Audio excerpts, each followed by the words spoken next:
നമസ്കാരം. റാഫ്റ്റോ ക്രിക്കറ്റിലേക്ക് അവർക്കും സ്വന്തം. വാവ്, RCB കിടിലൻ തുടക്കമാണ് അവരുടെ ടൈറ്റിൽ ഡിഫൻസിന് ഇട്ടിരിക്കുന്നത്. 2 സൂപ്പർ വിജയങ്ങളോടുകൂടി അവർ കുതിക്കുകയാണ്.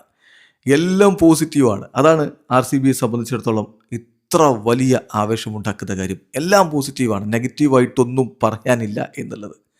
CSKയെ തോൽപ്പിച്ചത് 43 റൺസിനാണ്. 250 റൺസ് അവരടിച്ചു കൂട്ടുമ്പോൾ അവരുടെ ബാറ്റർമാരെല്ലാവരും ക്ലിക്കായി.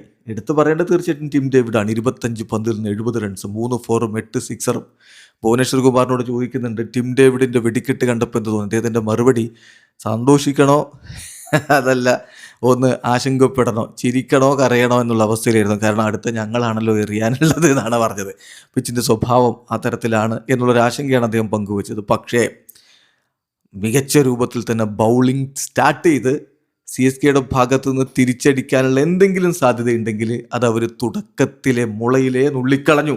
സഞ്ജു സാംസൺ 9, രുദ്രാജ് ഗെയ്ക്വാദ് 7, ആയുഷ് മേത്ര 1, പിന്നെ കാർത്തിക് ശർമ്മ ഈ പറഞ്ഞ പോലെ 6 റൺസ്. അങ്ങനെ പ്രധാനപ്പെട്ട ആരും ഒന്നും ചെയ്യാതെ മടങ്ങിപ്പോകുന്ന അവസ്ഥയിലേക്ക് CSK തള്ളിവിട്ടു.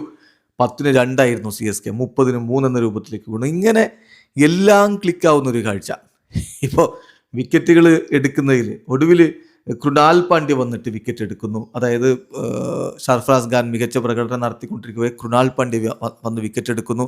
അപ്പോൾ അതിനെക്കുറിച്ച് ക്യാപ്റ്റൻ പറഞ്ഞത്, രജിത് പട്ടിദാർ പറഞ്ഞത്, എനിക്കെപ്പോൾ പ്രഷർ തോന്നിയാലും ഞാൻ അപ്പോൾ കൃണാലിനെ വിളിക്കുമെന്നാണ്. അങ്ങനെ ചെയ്യുന്നതൊക്കെ ക്ലിക്കാവുന്ന ഒരു വളരെ പോസിറ്റീവായിട്ടുള്ള ഒരു ഘട്ടത്തിലാണ് ഇപ്പോൾ എന്തായാലും RCB ഉള്ളത്.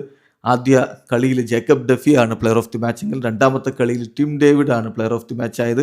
2 മത്സരങ്ങൾ 2ഉം വിജയിച്ച് IPL ഇപ്പോൾ എല്ലാ ടീമുകളും 2 റൗണ്ട് മത്സരങ്ങൾ കളിച്ച് നിൽക്കുന്ന ഘട്ടത്തിൽ RCB 1-ാം സ്ഥാനത്ത് വിരാജിക്കുകയാണ് എന്ന കാര്യം കൂടി നോക്കുക. അപ്പോൾ എല്ലാ ടീമുകളും 2 റൗണ്ട് മത്സരങ്ങൾ കളിച്ചു കഴിഞ്ഞു. 1-2 ടീമുകൾ 3 മത്സരങ്ങൾ കളിച്ചിട്ടുണ്ട്. എന്ന് പറഞ്ഞാൽ സൺറൈസേഴ്സ് ഹൈദരാബാദ് അതുപോലെ CSK ടീമുകൾ ഇപ്പോൾ 3 മത്സരങ്ങൾ കളിച്ചിട്ടുണ്ട്. പക്ഷേ ബാക്കി ടീമുകളൊക്കെ 2 മത്സരങ്ങളാണ് കളിച്ചിട്ടുള്ളത്. അപ്പോൾ 1-ാം സ്ഥാനത്തുള്ളത് RCB ആണ്. 2 റൗണ്ട് മത്സരങ്ങൾ കഴിയുമ്പോൾ 1-ാം സ്ഥാനത്തുള്ളത് RCB ആണ്. 2 കളികളിൽ നിന്ന് 4 പോയിൻറ്റ്, 2.5 റൺ റേറ്റിൽ അവർ 1-ാമത് നിൽക്കുമ്പോൾ 2 കളികളിൽ നിന്ന് 4 പോയിൻറ്റ്, 2.23 റൺ റേറ്റിൽ രാജസ്ഥാൻ റോയൽസ് നിൽക്കുന്നു 2-ാം സ്ഥാനത്ത്. ഡൽഹി ക്യാപിറ്റൽസിനും 2 കളിയിൽ 4 പോയിൻ്റ് ഉണ്ട്. 1.17 നെറ്റ് റൺ റേറ്റ് ആണ് അവർക്കുള്ള. അവർ 3-ാമത്. പഞ്ചാബ് കിങ്സും 2 കളി 4 പോയിൻറ്റ്, 0.64 അവരുടെ നെറ്റ് റൺ റേറ്റ്. സോ ആദ്യ 4 സ്ഥാനങ്ങളിൽ RCB, Rajasthan Royals, Delhi Capitals, Punjab Kings ടീമുകളാണ്. ഇവരാണ് 2 കളിയും വിജയിച്ച ടീമുകളായിട്ടുള്ളത്. 3 കളി കളിച്ച സൺറൈസേഴ്സ് ഹൈദരാബാദിന് 2 പോയിൻറ്റ്, അതായത് 1 ജയം 2 തോൽവി, 0.28 നെറ്റ് റൺ റേറ്റിൽ അവർ 5-ാം സ്ഥാനത്ത് നിൽക്കുന്നു.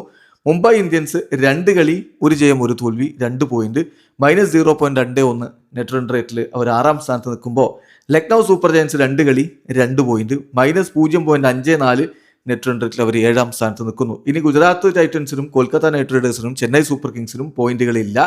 2 കളിയാണ് ഗുജറാത്ത് ടൈറ്റൻസും അതുപോലെ കൊൽക്കത്ത നൈറ്റ് റൈഡേഴ്സും കളിച്ചിട്ടുള്ളത്.